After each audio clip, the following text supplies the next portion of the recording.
नमस्कार, मैं हूं डॉक्टर राजीव पथरिया और आप देख रहे हैं लाइव हिंदुस्तान चर्चा।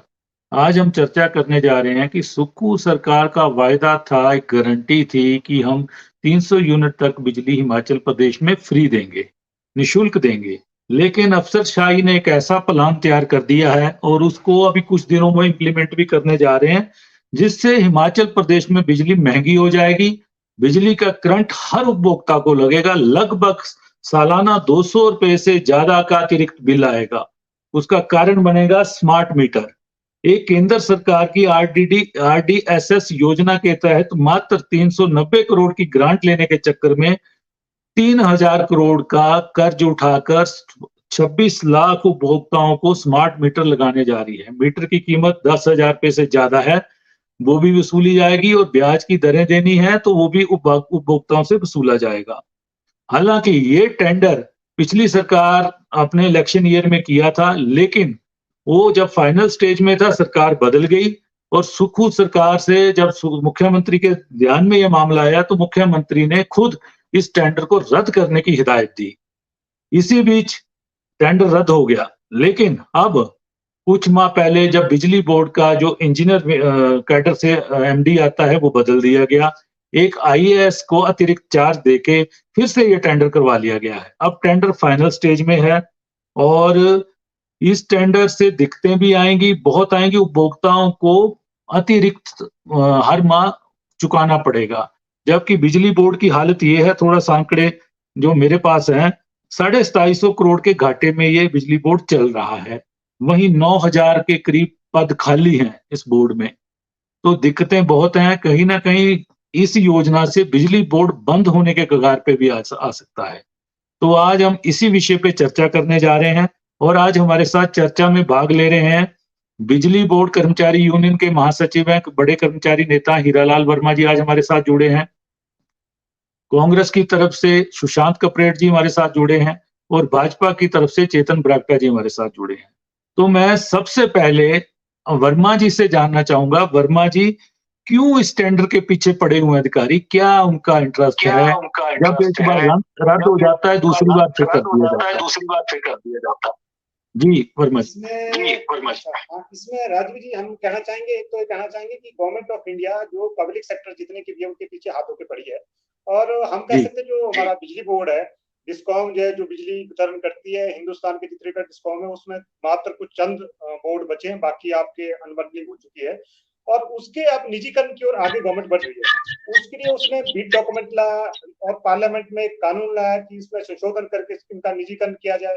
लेकिन जब वो सारी चीजें कर्मचारी और अभियंताओं के रेजिस्टेंस से नहीं हो पाई, तब एक नया तरीका गवर्नमेंट ऑफ इंडिया ने निकाला है। ये नया तरीका क्या जी, है कि आपकी जो स्टेट को जो ग्रांट आएगी, ग्रांट आपको तब मिलेगी जब आप रिफॉर्म करेंगे। हम कहना चाहेंगे जो पिछली सरकार थी, तत्कालीन सरकार ने क्या किया कि उस टाइम भी लिक्विडिटी की दिक्कत थी, वित्तीय स्थिति गवर्नमेंट की ठीक नहीं थी। तो गवर्नमेंट ऑफ इंडिया ने बोला कि आपकी जो बोरिंग लिमिट है 3% की, जो आप जीडीपी की 3% की बोरिंग लिमिट है, इसको हम जी, 0.5% बढ़ा देंगे। लेकिन आपको एक आरडीएस फॉर्म जो जो एक रिवैम्प डिस्ट्रीब्यूशन स्कीम है, आपको साइन करना पड़ेगा।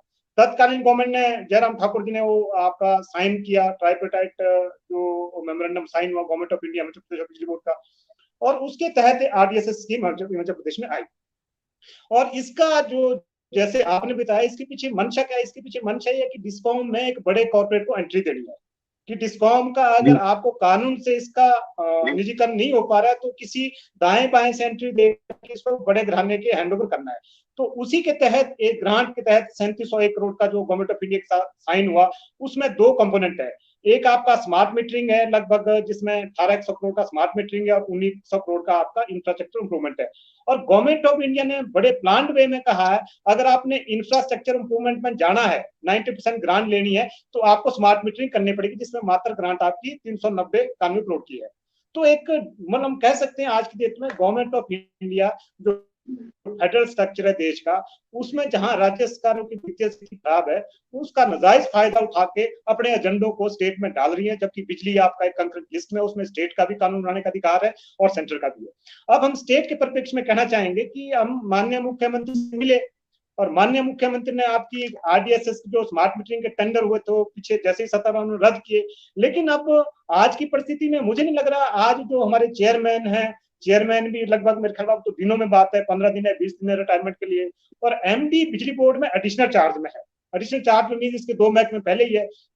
हम कह रहे हैं जो स्कीम आप साइन कर रहे हैं, इसमें स्मार्ट मीटरिंग का टेंडर हो गया और टेंडर के बिडिंग भी आ गई, फाइनेंशियल बिड खुल गए। जो आपकी 1800 करोड़ की फाइनेंशियल बिडिंग मतलब बेस प्राइस था, उसमें आपका 3100 करोड़ आपका फाइनेंशियल बिड आया है। तो अल्टीमेटली आप देखें 1800 से 3100 1300 करोड़ का वही इजाफा हो गया, जो कि हम कह सकते हैं कि 70% का इजाफा है। तो आज की डेट में जो बिजली बोर्ड की मैनेजमेंट है, वो इसके पीछे उनकी क्या मंशा है, लेकिन इसके पीछे हाथ धो के पड़े हैं, रात दिन आरडीएसएस पे काम कर रहे हैं, स्मार्ट मीटरिंग पे काम कर रहे हैं, ताकि ये टेंडर उनके टाइमलाइन में, मैं कहना चाहूंगा उनके टाइमलाइन में, कि जब तक वो रिटायरमेंट है या जब तक वो बिजली बोर्ड में एडिशनल चार्ज पे है, उनके बीच में हो, वो उस दिशा में आगे बढ़ रहे हैं। तो इसमें हमारा यूनियन का भी बड़ा स्टैंड है कि जो आपका स्मार्ट मीटरिंग है, स्मार्ट मीटरिंग स्टेट के कंज्यूमर, स्टेट सेक्टर जो आपका बिजली सेक्टर है, बिजली बोर्ड और स्टेट की गवर्नमेंट, क्योंकि आज सब्सिडाइज भी कर रही है, जो आपका 125 सब्सिडाइज कर रही है, ये तीनों किसी के हित में नहीं है। इसी करके हम इसका विरोध कर रहे हैं और माननीय मुख्यमंत्री महोदय से एक बार रद्द हो चुका, लेकिन हम दोबारा निवेदन कर रहे हैं कि स्मार्ट मीटरिंग का जो खास करके कंपोनेंट इसको रद्द किया जाए। जी वर्मा जी, स्मार्ट मीटर का ये जो इतना बड़ा लोन का अमाउंट है, ये बाहर किस पे पड़ेगा? वसूली किससे होगी इसकी? हाँ, आप देखेंगे, आप अभी जो एक कंपोनेंट में लू स्मार्ट मीटर का 3100 करोड़ की बिड आई है, 3100 करोड़ का आपका इसमें, जबकि केंद्र सरकार ने कहा मैं आपको 393 करोड़ दूंगा, 91 जो भी है 91 करोड़ दूंगा। 391 करोड़ में आप देखो 3100 से कितना 2700 करोड़ कौन बियर करेगा? उसको या तो बिजली बोर्ड को बियर करना पड़ेगा, बिजली बोर्ड नहीं करेगा तो स्टेट गवर्नमेंट को बियर करना पड़ेगा। स्टेट गवर्नमेंट की वित्तीय स्थिति आपको पता है, अगर स्टेट गवर्नमेंट बियर नहीं करेगी, इसको रेगुलेटर पास थ्रू करेगा, तो जो प्रदेश के कंज्यूमर्स उनके ऊपर जाएगा। और जो उन्होंने मोटे तौर पर इसका आंकड़ा निकाला है, दोनों जो सिस्टम इंप्रूवमेंट है और आपका जो स्मार्ट मीटरिंग का है, स्मार्ट मीटरिंग का लगभग जो आपका इक्वेटेड प्राइस है, जो आपको हर महीने कंपनी को देना है, कंज्यूमर्स भले उसमें यूज करे बिजली, या बिजली आए ना आए, लेकिन 125 के करीब उसको हर महीने कंज्यूमर्स को उस फर्म को देना है 10 साल के लिए। ये देखो ना आप उसके पीछे किस तरह का प्लानिंग है। और जो दूसरा खर्चा है जो आपका सिस्टम इंप्रूवमेंट में, उसमें भी आपका 1200-1300 का खर्चा एडिशनल होना है, उसका जो टैरिफ में पास थ्रू होगा वो भी लगभग 80 पैसे के करीब में होगा। हम कुल मिलाकर के मोटे तौर पे कह सकते हैं कि 2 रुपए 5 पैसे, 2 रुपए 5 पैसे या तो प्रदेश के कंज्यूमर पे जाएंगे, या जो है उसको प्रदेश की सरकार को बहन करना पड़ेगा, या बिजली बोर्ड को बहन करना पड़ेगा। बिजली बोर्ड, जैसे आपने पहले बताया कि बिजली बोर्ड लगभग 250 करोड़ के घाटे में है एंडिंग मार्च 23, तो मुझे लग रहा है आज स्थिति में कि वो बिजली बोर्ड आपका लगभग हम कह सकते हैं कि 4000 करोड़ का जो अतिरिक्त बोझ पड़ेगा उसको बियर कर पाएगा। अल्टीमेटली ये नीचे कंज्यूमर्स को पास ऑन होगा, और कंज्यूमर्स को 205 रुपए पर मंथ के हिसाब से उसके जो टैरिफ जो दरें हैं उसमें इजाफा होगा बिल में, तो ये इसका नीचे खामियाजा कंज्यूमर को भुगतना पड़ेगा। जी, तो ये एमडी जो सीएमडी है आपके चेयरमैन है, इतना इंटरेस्ट क्यों ले रहे हैं? आखिर क्या है इसमें? प्रदेश का हित नहीं है, कंज्यूमर का हित नहीं है, फिर भी इतना इंटरेस्ट के पीछे क्यों पड़े हैं, इसके पीछे हाथ धो के? मैनेजमेंट से करी और इसके रिप्रिकॉशन बताए कि जो है स्मार्ट मीटरिंग है, आज हम क्या बोल रहे हैं, हम टेक्नोलॉजी के अगेंस्ट नहीं है, टेक्नोलॉजी होनी चाहिए और जहां जरूरत है वहां हो, और स्मार्ट मीटरिंग के अगेंस्ट नहीं है, आरडीएसएस के अगेंस्ट नहीं है। हम क्या बोल रहे हैं, आप केलोंग है, काजा है, हमारा डोडरा कवार है, पांगी है, जहां आपकी 6 महीने बिजली की पूर्ति नहीं होती है, आप स्मार्ट मीटर वहां लटका देंगे 10,000 का, तो वो कंज्यूमर्स को 205 रुपए वैसे ही देना पड़ेगा, बिजली तो है नहीं। तो हम बोल रहे हैं उन पॉकेट में जहां आपके लॉसेस ज्यादा हैं, या जो इंडस्ट्रियल एरिया है जहां आपको इनकी जरूरत है वहां करें, उसमें हम भी सहयोग करेंगे। और लेकिन आप 100% 26 लाख कंज्यूमर जो स्टेट के हैं उनमें स्मार्ट मीटरिंग में जा रहे हैं, वो भी उस समय में जब गवर्नमेंट आपको सब्सिडाइज कर रही है, तो उसमें में तो थेफ्ट के कोई चांसेस नहीं होते हैं। तो मुझे लग रहा है आज की डेट में जो वित्तीय स्थिति बिजली बोर्ड की है, या जो 100% स्मार्ट मीटरिंग स्टेट के हित में नहीं है, बिजली बोर्ड के हित में नहीं है, हम इतना जरूर कहना चाहेंगे जिन पॉकेट में जरूरत है वहां बिजली बोर्ड इसमें आगे बढ़ सकता है। वर्मा जी, शिमला में इन्होंने ट्राई किया था 100 साल पहले, तो इन स्मार्ट मीटर में 4 एलईडी लाइट लगी हैं, और जब से ये स्मार्ट मीटर लगे हैं उपभोक्ताओं के बिल ज्यादा आने शुरू हो गए हैं, क्योंकि वो दिन रात 4 एलईडी लाइट जलती हैं, वो भी कंज्यूम कर रही हैं, लगभग 5 से 5-7 यूनिट बिजली वो हर महीने कंज्यूम कर रही हैं। ये भी कंपनियों का खेल तो नहीं है वर्मा जी। कह सकते हैं कि अभी जो मीटर हम स्मार्ट मीटर लगाएंगे और बिजली बोर्ड के कंट्रोल में होंगे और टेस्टेड होंगे, तो मुझे नहीं लग रहा उसमें इस तरह का कोई होगा। लेकिन देर से देर जब एक कंपनी के हाथ में जाएगा तब ये चीजें दिल्ली में भी देखी, बाकी जगह भी हो सकती है। लेकिन हमें इसमें कहना चाहेंगे जो स्मार्ट सिटी दो हमने करी है, जो पालमपुर है और जो पालमपुर का जो धर्मशाला और शिमला है, वहां स्मार्ट मीटरिंग हमारे हुआ है। और इसमें बड़ी गवर्नमेंट ऑफ इंडिया की बड़ी कंडीशनिंग जो पीछे है कि स्मार्ट मीटरिंग का जो ग्रांट है स्टेट को जो मिलना है, बिजली बोर्ड को मिलना है, वो तभी मिलेगा जब आप प्रीपेड पे जाएंगे। जो जी जितने मीटर आपके प्रीपेड पे जाएंगे, एक बार आपको उस पर डेमोस्ट्रेट करना पड़ेगा, तभी उसके अगेंस्ट आपको जो आपकी ग्रांट है, गवर्नमेंट बजट सपोर्ट है, वो मिलेगा। और मुझे नहीं लग रहा 2 स्मार्ट सिटी हमने कर ली है, शिमला धर्मशाला, वहां तो अभी प्रीपेड पे लोग गए नहीं क्योंकि यहाँ की जियोग्राफिकल कंडीशन भिन्न है।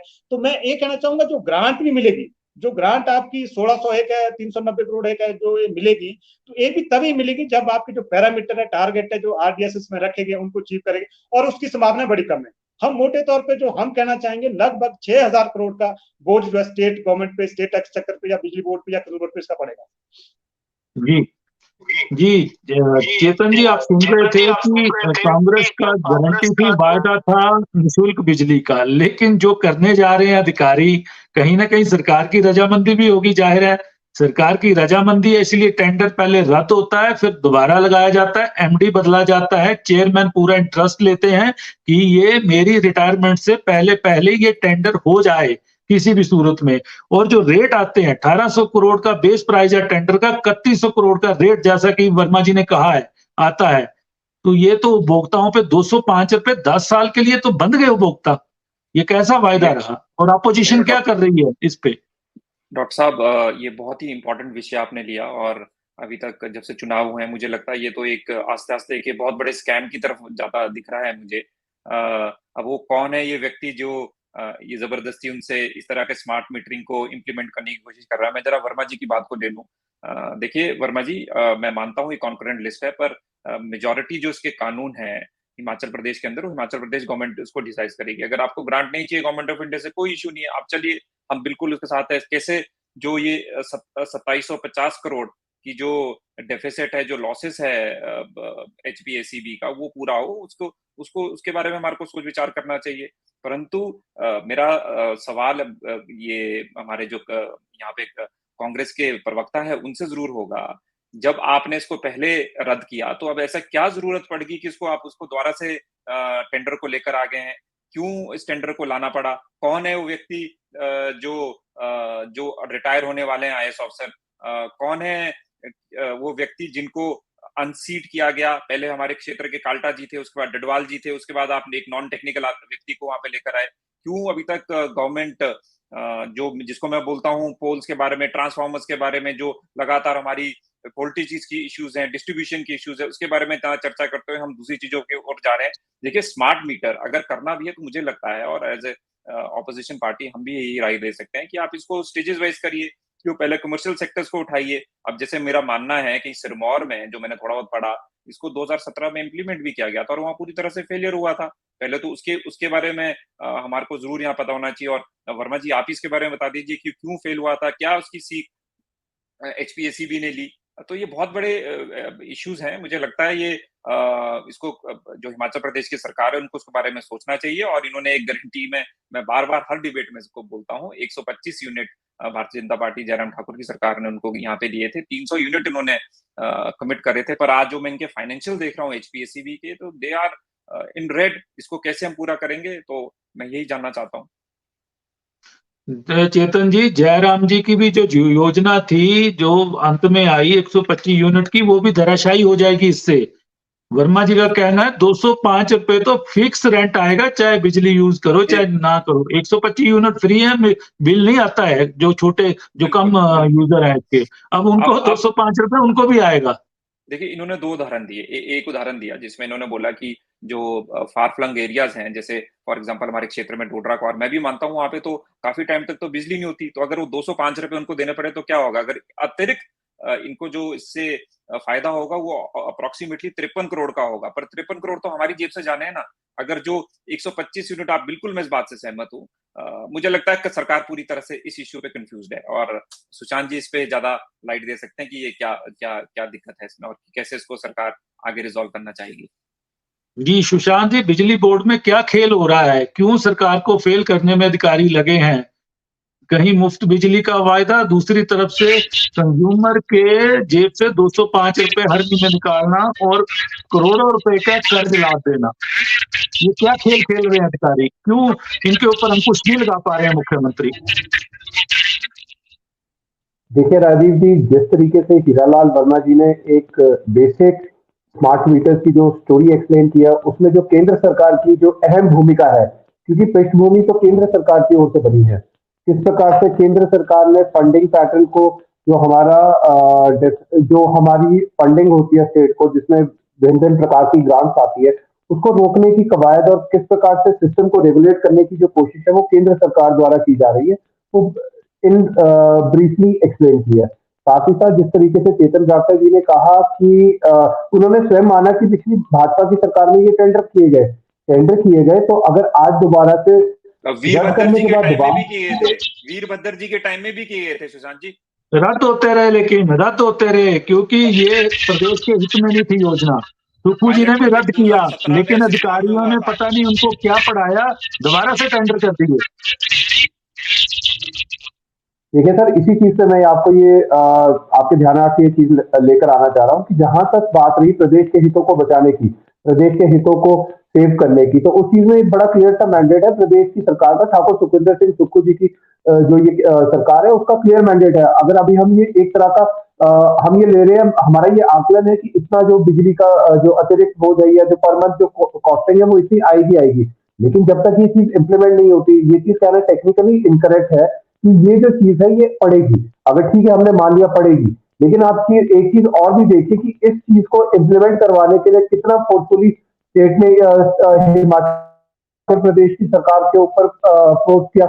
लेकिन फिर भी मैं ये चीज कह रहा हूँ कि जहां तक बात है, जो कंज्यूमर के ऊपर इसका जो बोझ पड़ना है वो नहीं पड़ेगा, क्योंकि जो सरकार है वो अपने कंज्यूमर से ज्यादा अपने प्रदेश के लोगों के हितों पर जो है ध्यान में रख रही है। और साथ ही साथ जिस तरीके से कहा इन्होंने कि कंकरेंट लिस्ट में होने के बावजूद जिस तरीके से केंद्र की सरकार, मैं स्पेसिफिकली कह रहा हूं कि केंद्र की सरकार जिस तरीके से यह निर्णय प्रदेश की सरकारों के ऊपर थोप रही है। देखिए, एक चीज है, प्रदेश की वित्तीय हालत किसी से छुपी हुई नहीं है।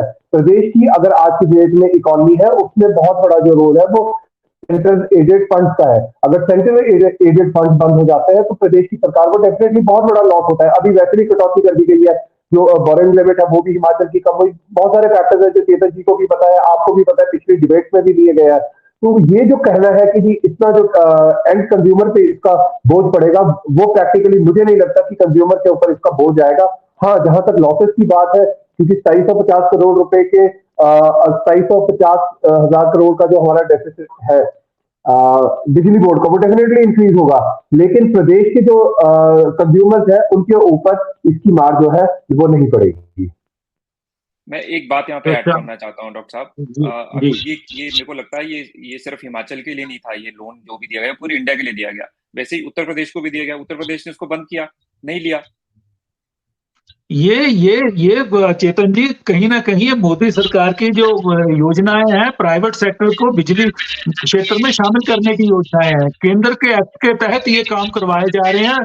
बांधा जा रहा है उनको कि आपको ग्रांट तभी मिलेगी जब आप ये चीज करोगे। उस ग्रांट के चक्कर में हजारों करोड़ के लोन के बीच में दब जाएंगे। और योगी सरकार ने ठीक किया कि इसको नहीं माना योजना को। यहाँ पे भी लंबे समय से टलती रही है योजना। देखिए, ये इसके टेंडर हुए नवंबर, जब चुनाव का दौर चल रहा था, इसके टेंडर फाइनल हो गए।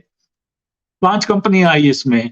लंबे समय तक इसके बारे में बातचीत हुई। जनवरी में मुख्यमंत्री जी के पास अधिकारी जाते रहे, जो नए चेयरमैन नियुक्त हुए जनवरी में, जाते रहे जी इसको कर देते हैं। लेकिन मुख्यमंत्री जी ने देखा कि जब इसमें हजारों करोड़ का कर्ज आएगा और उपभोक्ताओं पे असर पड़ेगा, वसूलना तो किसी ना किसी से है ही है, गवर्नमेंट के पास अपना कुबेर तो है नहीं है। तो मुख्यमंत्री जी ने इसको टाला, लेकिन अधिकारी करते रहे। फिर लास्ट में जाके ये रद्द हुआ। फिर दोबारा से योजना चली। फिर देखा बिजली बोर्ड का एमडी बदला गया, कार्यभार एक ब्यूरोक्रेट को दिया गया अतिरिक्त। फिर दोबारा ये योजना शुरू होगी और अब ये तो फाइनल स्टेज में फाइनेंशियल बिड खुल चुकी है और इसको तो ये करने जा रहे हैं। और बिजली बोर्ड के चेयरमैन इसी माह रिटायर हो रहे हैं। वो क्यों करने जा रहे हैं? हो सकता है उनकी ताजपोशी कहीं की जा रही हो। उनकी ताजपोशी कहीं की जा रही हो। सवाल ये है ना, तो मैं वर्मा जी के पास आऊंगा। वर्मा जी के पास आऊंगा। वर्मा जी, अभी तक जो आपके बिजली बोर्ड में जो मुख्य पद खाली हैं 9,000, उनको भरने के लिए क्या इंटरेस्ट नहीं दिखाया है मैनेजमेंट ने अभी तक कभी भी, जबकि टेंडर का इंटरेस्ट ज्यादा है इनको। राजू जी, भर्ती में जाने से पहले मैं थोड़ा सा जो हमारे सहयोगी जुड़े हैं उनको ब्रीफ करना चाहूंगा। ये जो जी। स्मार्ट मीटरिंग का पायलट प्रोजेक्ट 2017 में पोंटा में चलाया था, और पोंटा में उसका सक्सेस रेट 50% है। अभी भी जो वहाँ स्मार्ट मीटरिंग है 50% मीटर ही डाटा कम्युनिकेट कर पा रहे हैं। स्मार्ट मीटरिंग में जो मैकेनिज्म है वो डाटा कम्युनिकेशन का है। हम आज बोल रहे हैं हिमाचल प्रदेश की जियोग्राफिकल कंडीशन बड़ी डिफरेंट है बाकी स्टेट से। हमारा डोडा कवारा जैसे मैं बोल रहा हूँ एरिया है, ट्राइबल एरिया, वहां डाटा कम्युनिकेशन की दिक्कत रहेगी। अदरवाइज भी टेक्निकली भी इसका एक सक्सेस रेट स्टेट में नहीं है। तो तब हम बोले कि हम इस पे क्यों जा रहे हैं, क्यों एडिशनल बर्डन स्टेट पे जा रहे हैं। जहां तक नीचे कंज्यूमर्स की बात है, अगर स्टेट गवर्नमेंट बियर करे तो अदरवाइज 6,000 करोड़ स्टेट गवर्नमेंट के ऊपर जाएगा। तो स्टेट गवर्नमेंट की स्थिति ठीक नहीं है, स्टेट में जाएगा तो कंज्यूमर पे जाएगा, और बिजली बोर्ड की पहले स्थिति ठीक नहीं है। तो मुझे लग रहा है इसमें हमें सभी जो सत्ता पक्ष या विपक्ष सबको एक सोचने वाली बात है कि स्टेट के इंटरेस्ट कहाँ है। और इसके साथ मैं ये भी कहना चाहूंगा, जो आज बिजली बोर्ड की स्थिति बड़ी पैथेटिक कंडीशन है। और पहले तो मैं माननीय मुख्यमंत्री या सत्ता पक्ष के जो लोग हैं उनसे कहना चाहूंगा कि बिजली बोर्ड को लंबे समय में आप हडॉकिज्म पे चला रहे हैं। हम मुख्यमंत्री से कई बार रिक्वेस्ट कर चुके हैं कि बिजली बोर्ड एक बड़ा महकमा है जहां आपके 50,000 परिवार जुड़े हैं, पेंशनर कर्मचारी हैं, और आपका लगभग 26 लाख कंज्यूमर्स है। वहां आप एमडी हडॉकिज्म पे चला रहे हैं। अभी डायरेक्टर भी हडॉक पे था, अभी वो पिछले महीने उसको कुछ दिनों उसको यहाँ परमानेंट चार्ज दिया गया। तो बड़े महकमे में जहां स्टेट को कैटर कर रहे हैं बिजली क्षेत्र में, तो मुझे लग रहा है वहां एक थोड़ी सी सीरियसनेस होनी चाहिए। और हम ये भी कहना चाह रहे हैं, जो आज हडॉक में एमडी है, क्या इतने बड़े 6,000 की इन्वेस्टमेंट का फैसला ले पाएगा? क्योंकि वो तो हडॉक पे है, कल को यहाँ से टीआरओ और दूसरे महकमे अपने महकमे में वापस चला जाएगा, लेकिन बेड़ा गर्क तो बिजली बोर्ड का होगा। तो हम कहना चाहेंगे जो ऐसे मूलभूत चेंजेस के फैसले हैं, इसमें जो परमानेंट मैनेजमेंट है वो या लॉन्ग रन की मैनेजमेंट है वो इनका फैसला दे। और हम ये भी कहना चाहेंगे, अगर एक 6,000 करोड़ की इस तरह से बड़ी उसमें एडवांटेज बता रहे हैं कि बिजली बोर्ड को फायदा हो, एफिडेविट दे, गवर्नमेंट को दे, कर्मचारियों को दे, नहीं जिसका फायदा होगा हम माने इस चीज को, जो भी इसमें इन्वॉल्व है। और दूसरी बात जो आपने कही, आज लगभग 9,000 के पद बिजली बोर्ड में खाली है।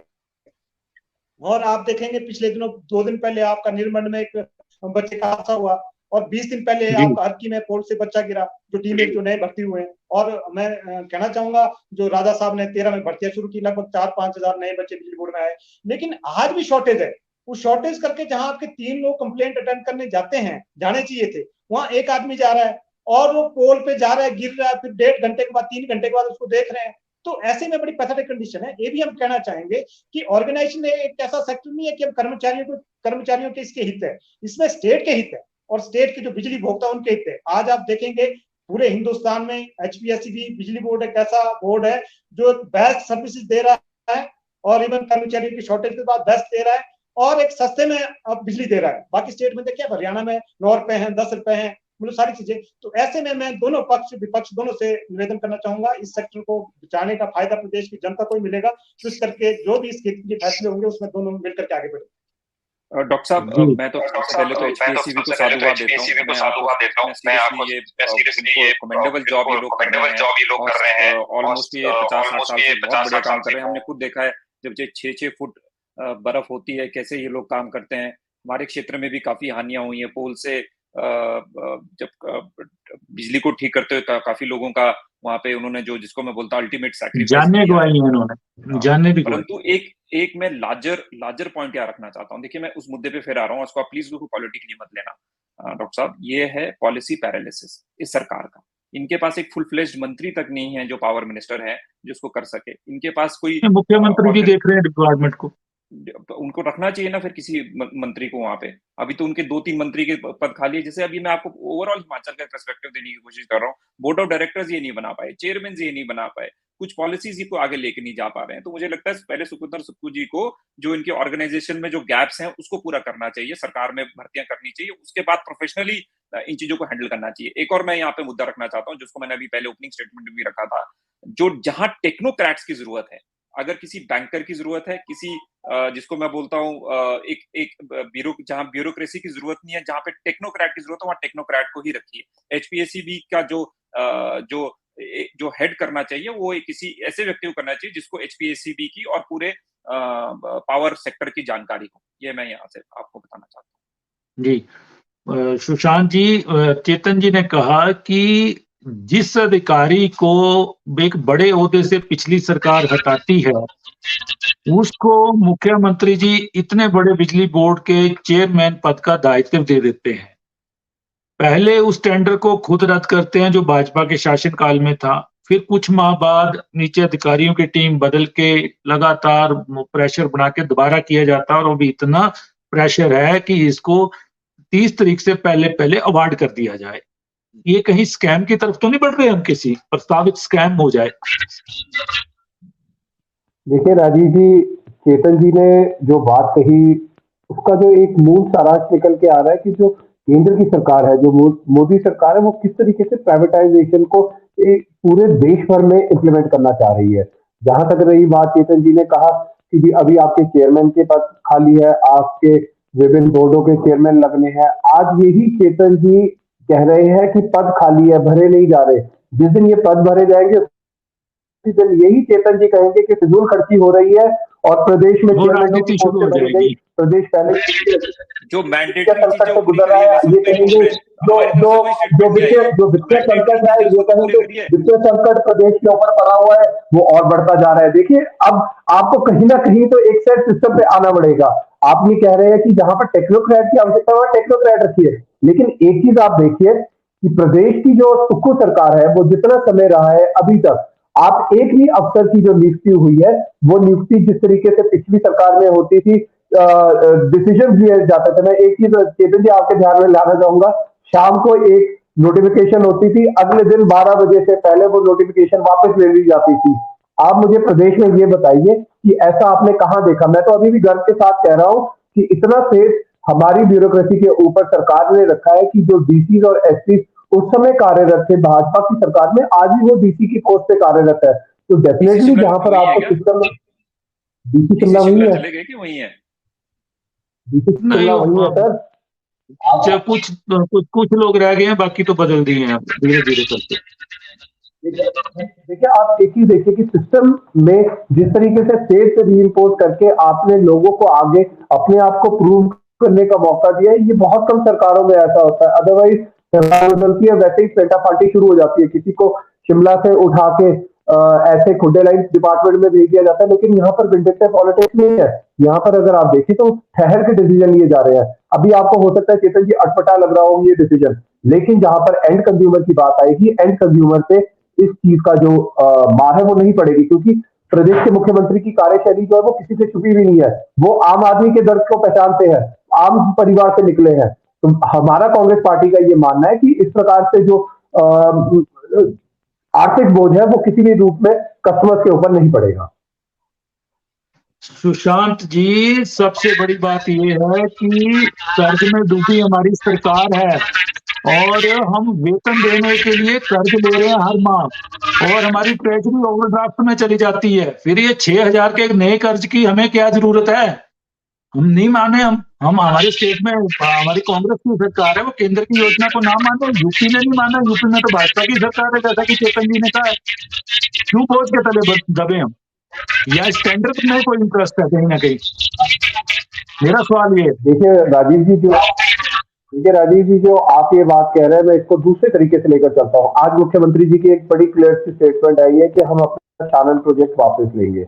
वो प्रोजेक्ट जिसमें प्रदेश को हर साल करोड़ों हजार करोड़ का फायदा होना है। आप समझिए इस चीज को। प्रदेश के मुख्यमंत्री एक तीन महीने पे अपना जो प्रदेश का इंटरेस्ट है, वाटर सेट की अगर हमने बात की, मैं ये कहता हूँ कि एक बहुत सराहनीय कदम था कि वाटर सेट लगाने की बात की गई।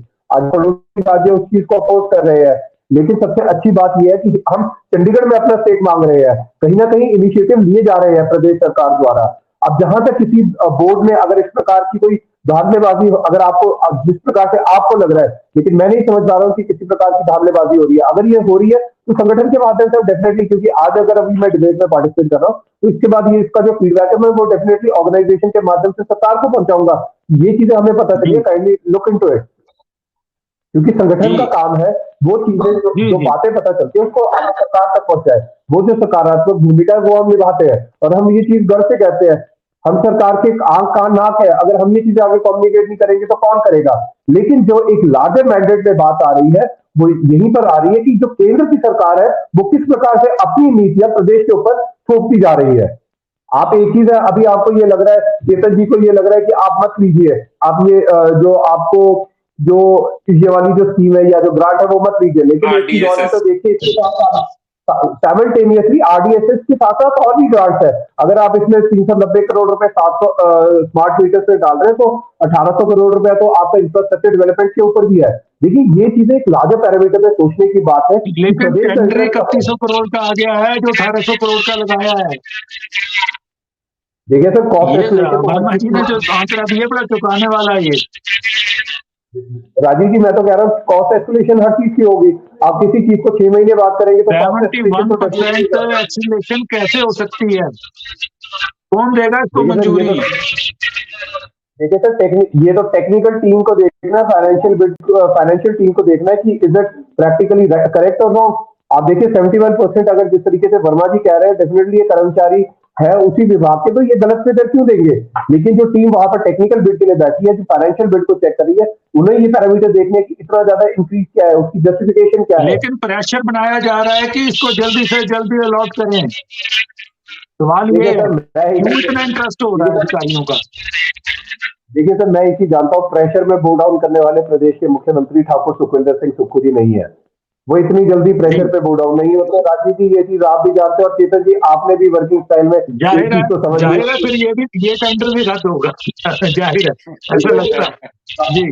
चलिए, आज हम चर्चा कर रहे थे, महत्वपूर्ण विषय था कि बिजली बोर्ड को घाटे से कैसे निकाला जाए, लेकिन उल्टा 6000 करोड़ का और बर्डन पड़ जाएगा। कर्मचारियों को चिंता है क्योंकि ऑर्गेनाइजेशन बचेगी तभी कर्मचारी भी सेवाएं अपनी दे पाएंगे। 205 रुपए हर माह उपभोक्ता पे पड़ेंगे अगर ये स्मार्ट मीटर वाला टेंडर हो जाता है, और आरडीएसएस की ग्रांट जो 390 करोड़ के करीब है उसको लेने के लिए 6000 करोड़ का कर्ज भी लग सकता है। सुक्खू सरकार ने पहले भाजपा के समय पे चला आ रहा ये टेंडर रद्द किया, लेकिन अधिकारियों ने फिर से इस टेंडर का जिन खड़ा कर दिया और अब प्रेशर ये है कि इस टेंडर को जैसे तैसे कर दिया जाएगा। कर्मचारी नेता वर्मा जी ने बताया कि 1800 करोड़ के बेस प्राइस पे ये टेंडर लगा और जो फाइनेंशियल बिड खुली है अभी वो 3100 करोड़ रुपए की आई है, तो 71% तक इसमें बढ़ोतरी हुई है। अगर ये चीजें इंप्लीमेंट होती हैं तो जाहिर है हिमाचल की फाइनेंशियल स्थिति और खराब होगी और उसका सारा भार हिमाचल की जनता पे पड़ेगा। अब देखना है कि सुक्खू सरकार केंद्र के दबाव के इस फैसले में कितना भागीदारी करती है, या वो भी अन्य राज्य सरकारों की तरह इस ग्रांट के लिए आवेदन नहीं करेगी। जी, आज हमने इस चर्चा में भाग लिया, आप सबका मैं धन्यवाद करता हूँ।